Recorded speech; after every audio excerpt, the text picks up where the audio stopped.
GST மூன்றெழுத்திலே என் மூச்சு இருக்கும் என்று பாடினார்கள்.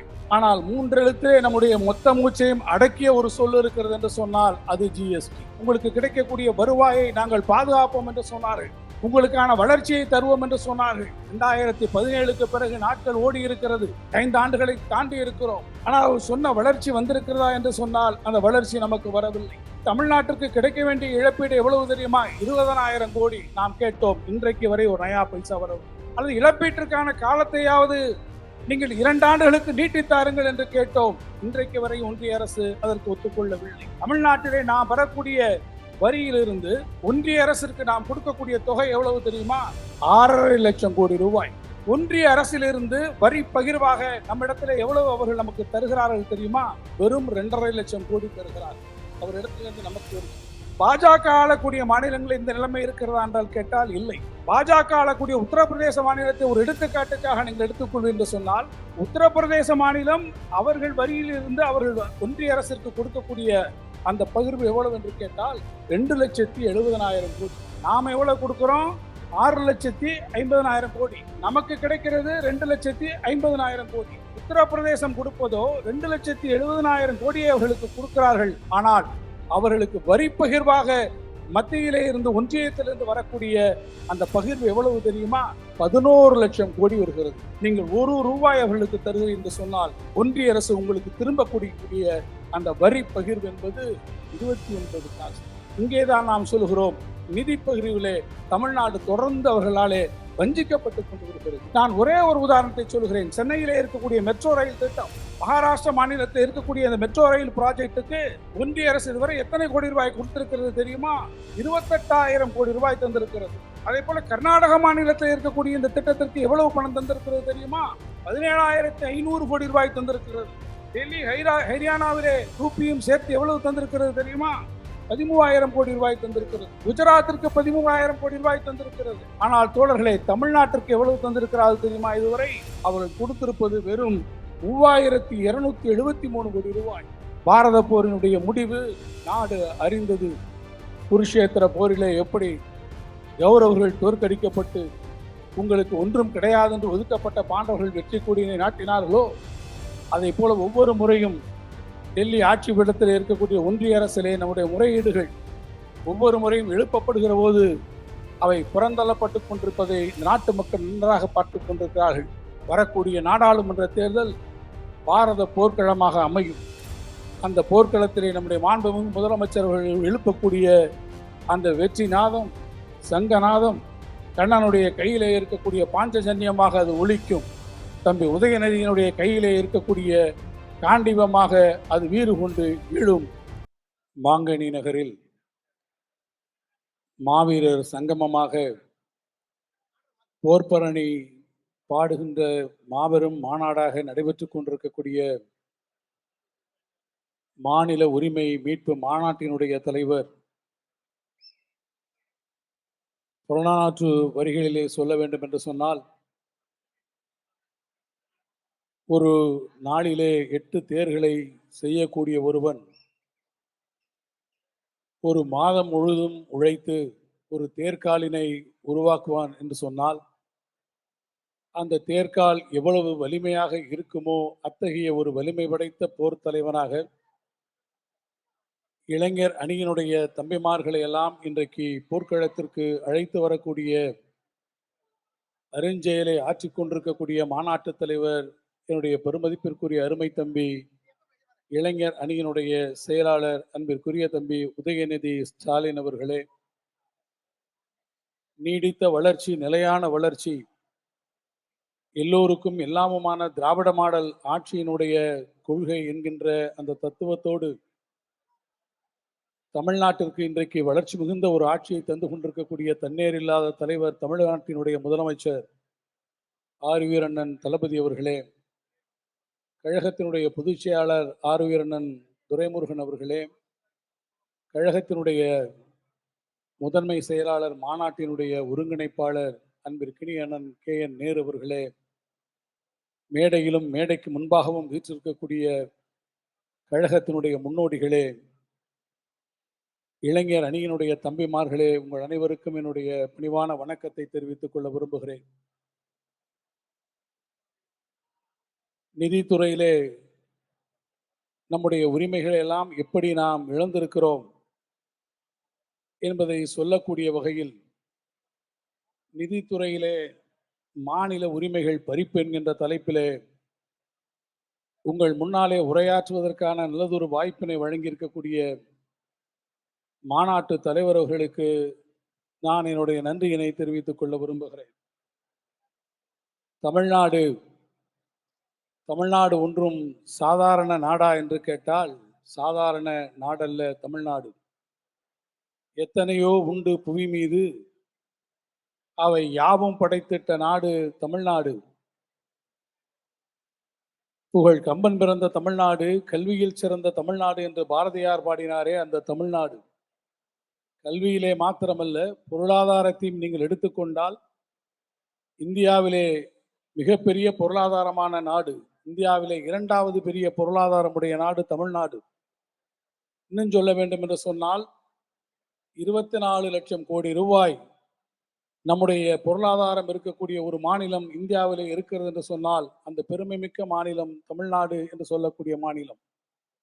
நான் ஒப்பீட்டளவிலே கூட உங்களிடத்திலே சொல்ல வேண்டும் என்றால், கிழக்கிலே இருக்கக்கூடிய நியூசிலாந்து நாட்டை காட்டிலும், மேற்கிலே ஐரோப்பிய நாடுகளில் ஒன்றாக இருக்கக்கூடிய பின்லாந்தை காட்டிலும் பொருளாதாரத்திலே நம்முடைய தமிழ்நாடு மாநிலம் இன்றைக்கு மிகப்பெரிய வளர்ந்திருக்கக்கூடிய மாநிலம் என்று சொன்னால் அது பெருமைப்படத்தக்க மாநிலம். இன்னும் ஒன்றையும் கூட நான் இந்த அவையிலே பெருமையோடு சொல்லுவேன். 2021ஆம் ஆண்டு கொரோனா பெருந்தொற்று வருகிற போது தமிழ்நாட்டு மட்டும்தான் அன்றைக்கு தப்பிப்பிழைத்த மாநிலங்களிலே ஒன்றாக இருந்தது. இந்தியாவிலே இருக்கக்கூடிய எல்லா மாநிலங்களும் பெரிய அளவிலே பொருளாதார சரிவை சந்தித்த போது இந்திய திருநாட்டிலே ஒரே ஒரு மாநிலம்தான் அன்றைக்கு மேல்நோக்கிய வளர்ச்சியை, பாசிட்டிவ் குரோத் என்று சொல்வார்களே, அதை பெற்ற ஒரே மாநிலம் தமிழ்நாடு என்று சொன்னால் அந்த பெருமையை இந்திய திருநாட்டிலே தமிழ்நாட்டிற்கு வழங்கியவர் நம்முடைய மாண்புமிகு முதலமைச்சர் நம்முடைய முத்துவேல் கருணாநிதி ஸ்டாலின் என்கின்ற தனி மனிதர் தான் அன்றைக்கு அந்த பெருமையை நம்மிடத்திலே உருவாக்கி தந்தார். இத்தனை பெருமையை நாம் பெற்றிருக்கிறோம். ஆனால் இந்த பெருமைகளுக்கெல்லாம் நமக்கு சிறப்பு செய்யக்கூடிய அளவிலே ஒன்றிய அரசு நம்மை ஊக்குவித்திருக்கிறதா? நிதித்துறையிலே நாம் கோரியிருக்கக்கூடிய கோரிக்கைகளை தந்திருக்கிறதா என்ற கேள்வியை நீங்கள் எழுப்புவீர்கள் என்று சொன்னால் ஒவ்வொரு கேள்விக்கும் விடை ஒன்று கிடையாது என்று இருக்கும், இல்லை என்றால் அது இல்லை என்றே இருக்கும். ஜிஎஸ்டி 3 எழுத்திலே என் மூச்சு இருக்கும் என்று பாடினார்கள். ஆனால் 3 எழுத்திலே நம்முடைய மொத்த மூச்சையும் அடக்கிய ஒரு சொல் இருக்கிறது என்று சொன்னால் அது ஜிஎஸ்டி.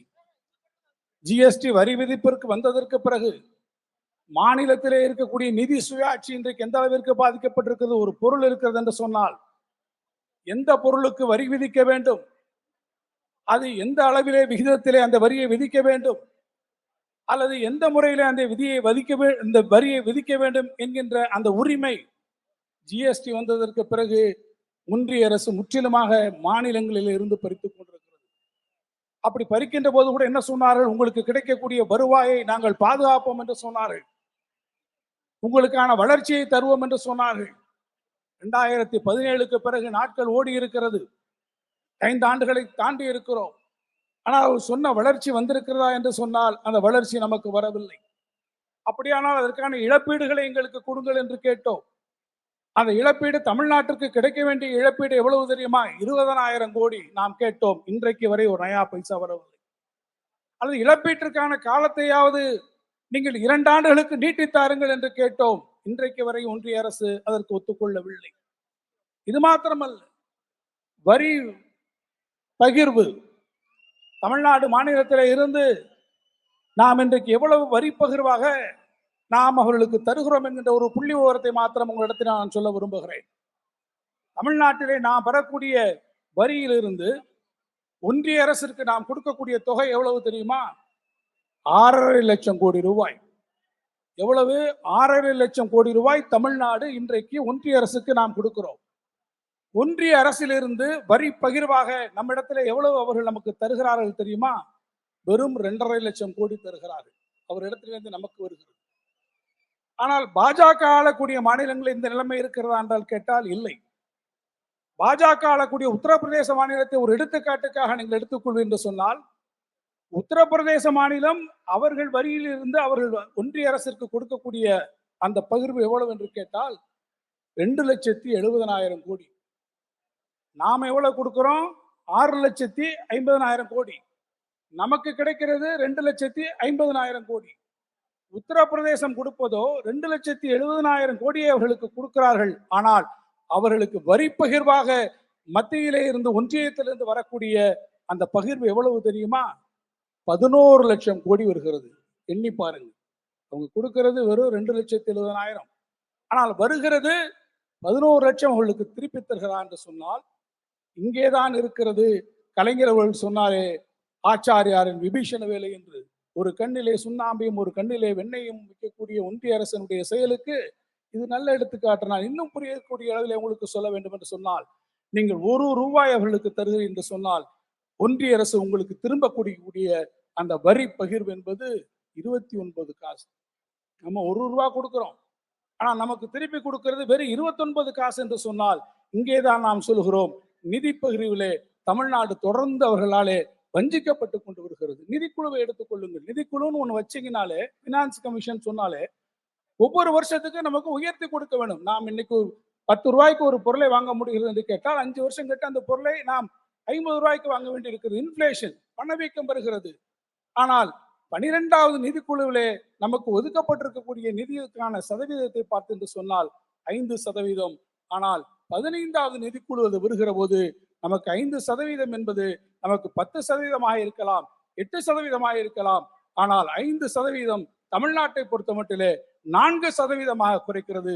இந்தியாவினுடைய ஒட்டுமொத்தமாக இருக்கக்கூடிய நம்முடைய மக்கள் தொகையிலே தமிழ்நாட்டுக்கு 6% இருக்கிறது என்று சொன்னால் நாம் பெறக்கூடிய நிதிக்குழுவின் மூலமாக நாம் பெறக்கூடிய பணம் வெறும் 4% இருக்கு என்று சொன்னால், தோழர்களே, இதுதான் மத்திய அரசு, ஒன்றிய அரசு நம்மை தொடர்ந்து வஞ்சித்துக் கொண்டிருக்கிறது என்பதற்கு மிகப்பெரிய ஒரு உதாரணமாக நான் உங்களிடத்தில் சொல்லுவேன். இது மாத்திரமல்ல, நான் நேரத்தை நெடுநேரம் எடுத்துக்கொள்ள விரும்பவில்லை. ஆனால் ஒன்றை மாத்திரம் நான் உங்களிடத்தில் சுட்டிக்காட்டுவது என்னுடைய கடமை என்று நான் கருதுகிறேன். எத்தனையோ திட்டங்கள், அந்த திட்டங்களுக்கெல்லாம் நிதி ஒதுக்கக்கூடிய ஒன்றிய அரசு. நான் ஒரே ஒரு உதாரணத்தை சொல்கிறேன். சென்னையிலே இருக்கக்கூடிய மெட்ரோ ரயில் திட்டம் ஒரு மிகப்பெரிய திட்டம். அந்த திட்டத்தை தமிழ்நாடு அரசும் ஒன்றிய அரசும் இணைந்து நடத்தக்கூடிய திட்டம். நாம் 50%, அவர்கள் 50% அதற்கு பணம் செலுத்த வேண்டும். அதுதான் அதில் இருக்கக்கூடிய உடன்படிக்கை. ஆனால் ஒன்றிய அரசு என்ன செய்து கொண்டிருக்கிறது என்பதற்கு மாத்திரம் நான் ஒரு சின்ன புள்ளி உரத்தை மாத்திரம் சொல்ல விரும்புகிறேன். மகாராஷ்டிரா மாநிலத்தில் இருக்கக்கூடிய அந்த மெட்ரோ ரயில் ப்ராஜெக்டுக்கு ஒன்றிய அரசு இதுவரை எத்தனை கோடி ரூபாய் கொடுத்திருக்கிறது தெரியுமா? 28,000 கோடி ரூபாய் தந்திருக்கிறது. அதே போல கர்நாடக மாநிலத்தில் இருக்கக்கூடிய இந்த திட்டத்திற்கு எவ்வளவு பணம் தந்திருக்கிறது தெரியுமா? 17,500 கோடி ரூபாய் தந்திருக்கிறது. டெல்லி, ஹரியானாவிலே யூபியும் சேர்த்து எவ்வளவு தந்திருக்கிறது தெரியுமா? 13,000 கோடி ரூபாய் தந்திருக்கிறது. குஜராத்திற்கு 13,000 கோடி ரூபாய் தந்திருக்கிறது. ஆனால் தோழர்களே, தமிழ்நாட்டிற்கு எவ்வளவு தந்திருக்கிறார்கள் தெரியுமா? இதுவரை அவர்கள் கொடுத்திருப்பது வெறும் 3,273 கோடி ரூபாய். உத்தரப்பிரதேசத்திற்கு எவ்வளவு கொடுத்திருக்கிறார்கள்? மகாராஷ்டிராவிற்கு 28,000 கோடி தருகிறார்கள். குஜராத்திற்கு 13,000 கோடி தருகிறார்கள். ஆனால் தமிழ்நாட்டிற்கு வெறும் 3,273 கோடி ரூபாய் தருகிறார் என்று சொன்னால், இங்கேதான் நம்முடைய நிதி சுயாட்சியிலே ஒன்றிய அரசு நம்மை தொடர்ச்சியாக வஞ்சிக்கிறது என்பதை நான் உங்களுக்கு கடமையோடு நினைவுபடுத்த விரும்புகிறேன். ஒன்றை மாத்திரம் சொல்லி நான் என் உரையை, நேரத்தின் அருமை குறித்து நான் நிறைவு செய்ய விரும்புகிறேன். ஒரு பகுதியிலே உங்களுக்கு கிடைக்க வேண்டிய பங்கீடுகள், நிதி பகிர்வுகள் தமிழ்நாட்டுக்கு வரவில்லை என்று சொன்னால், அண்மையிலே ஒரு மிகப்பெரிய வெள்ளப்பெருக்கு வந்தது. தமிழ்நாட்டினுடைய தலைநகர் சென்னை வெள்ளத்திலே மூழ்கியது. தென் தமிழ்நாட்டிலே இருக்கக்கூடிய திருநெல்வேலி, தூத்துக்குடி வெள்ளத்திலே மூழ்கியது. இந்த வெள்ளத்திற்கான நிவாரணங்களை வழங்குங்கள் என்று மாண்புமிகு முதலமைச்சர்கள் தொடர்ச்சியாக வலியுறுத்தினார்கள். 2 ஒன்றிய அமைச்சர்கள் அன்றைக்கு வந்தார்கள். 2 முறை ஒன்றிய குழு வந்து பார்வையிட்டது. முதலமைச்சர் அவர்கள் பிரதமரிடத்திலே முறையிட்டார்கள். நம்முடைய மரியாதைக்குரிய அண்ணன் TR பாலு அவர்கள் தலைமையிலே எம்பிக்கள், அனைத்து கட்சி தலைவர்கள் எல்லாம் கொண்டு சென்று உள்துறை அமைச்சரை பார்த்திருக்கிறார்கள்.